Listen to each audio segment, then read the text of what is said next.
தேவன் நாமம் தரிக்கப்பட்ட கிறிஸ்தவர்களாய், ஜெபிக்க தெரியாத ஊமைகளாய், பாட்டு பாடும் திக்குவாய்களாய்,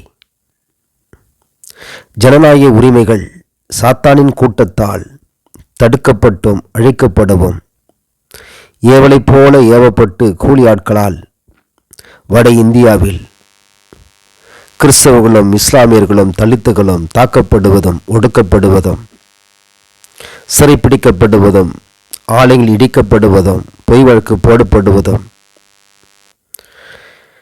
கிறிஸ்தவர்களுக்கு முஸ்லிம்களுக்கு தலித் மக்களுக்கு உரிமைகளை திருடர்கள் கூட்டம் பறித்து வருகிறது. தடுக்க முடியாமல் பிடிக்க முடியாமல் காவலர்கள், சட்டமன்றமும் நீதிமன்றத்தாலும் நியாயம் நீதி கேட்க முடியவில்லை. மனித நேயமும் அரசியல் சட்டமும் எங்கே போனது தெரியாமல் பாதிக்கப்பட்ட அப்பாவி மக்கள், பரிசுத்தவான்களுக்கோ ஜெபிக்க தெரியாமல் நேரம் இல்லை. பாட்டு பாடி ஜனங்கள் ரசித்தால் போதும் என்று விட்டுவிட்டார்கள். ஜெபிக்காமல் ஜெயிக்கப் போவதில்லை.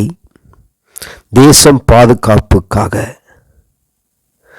விசுவாசத்தோடு இயேசுவின் நாமத்தில் ஜெபிப்போம். கிறிஸ்தவர்களாய், கிறிஸ்துவ ஊழியர்களாய், தேவ நாமம் தரிக்கப்பட்டவர்களாய், தரித்திரர்களாய் இருந்த நம்மை ஐஸ்வரனாய் மாற்றினாரே, தகுதியில்லாத நம்மை தகுதிப்படுத்தினாரே, பலவீனராய் இருந்த நம்மை பலப்படுத்தினாரே. நம்மின சகோதரர்கள் பாதிக்கப்பட்டு வருகிறார்களே, ஜெபிப்பது நமது கடமை அல்லவா? கிறிஸ்துவின் சித்தம் அல்லவா? திட்டம் அல்லவா?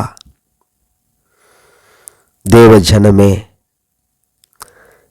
பரிசுத்தவான்களே, நீதிமான்களே, தேசத்துக்காக ஜெபிப்போம். தேசத்தை பாதுகாப்போம். நம் உரிமைகளை மீட்டெடுப்போம். பரிசுத்தாவின் உதவி கேட்போம். தேவன் தாமே யுத்தம் பண்ணும்படியாக ஜெபிப்போம். கர்த்தர் நம்மோடு கொடுத்து பெரிய காரியங்களை செய்ய ஒருமனப்பட்டவர்களாய், கிறிஸ்தவர்களாய், முழுகி ஞானசனம் பெற்றவர்களாய், அபிஷேகம் பட்டவர்களாய் நாம் ஜெபிப்போம். ஜெபிக்கும் போது ஊமையம் பேசுவான். செவிகள் திறக்கப்படும், கட்டுகள் அறுக்கப்படும், நுகங்கள் முறிக்கப்படும், தேவ சித்தம் நிறைவேற்றப்படும், தேவ நாமம் மகிமைப்படும். கர்த்தர் நமக்காக யுத்தம் பண்ணுவார். நம் வழக்கடியோடு யுத்தம் பண்ணுவார். இந்த யுத்தம் கர்த்தருடையது. நமக்காக மிகாயேல் தூதனை தேவன் அனுப்பும்படியாக நமக்காக பரிந்து பேசக்கூடிய, உண்மையாய் பரிந்து பேசக்கூடிய, நமக்கு சப்போர்ட் பண்ணக்கூடிய, உதவி செய்யக்கூடிய ஆட்கள் கிடையாது, அதிகாரிகள் கிடையாது, அரசியல்வாதிகள் கிடையாது. இருந்தாலும் அது ஒப்புக்கு சப்பானாதான் இருக்கிறத தவிர உண்மையோடு இல்லை, சத்தியத்தோடும் அல்ல, நீதியோடும் அல்ல, மனித நேயத்தோடும் அல்ல. எல்லாம் அரசியல் நாடகமே. ஜெபிப்போம். தேசத்தை பாதுகாப்போம். நம்மையும் பாதுகாக்க தேவசந்தில் ஜெபிப்போம். கர்த்தர் தாமே நம் அனைவரையும் ஆஸ்வதித்து பாதுகாக்கும்படியாய் இயேசுவின் நாமத்தில் ஆமேன்.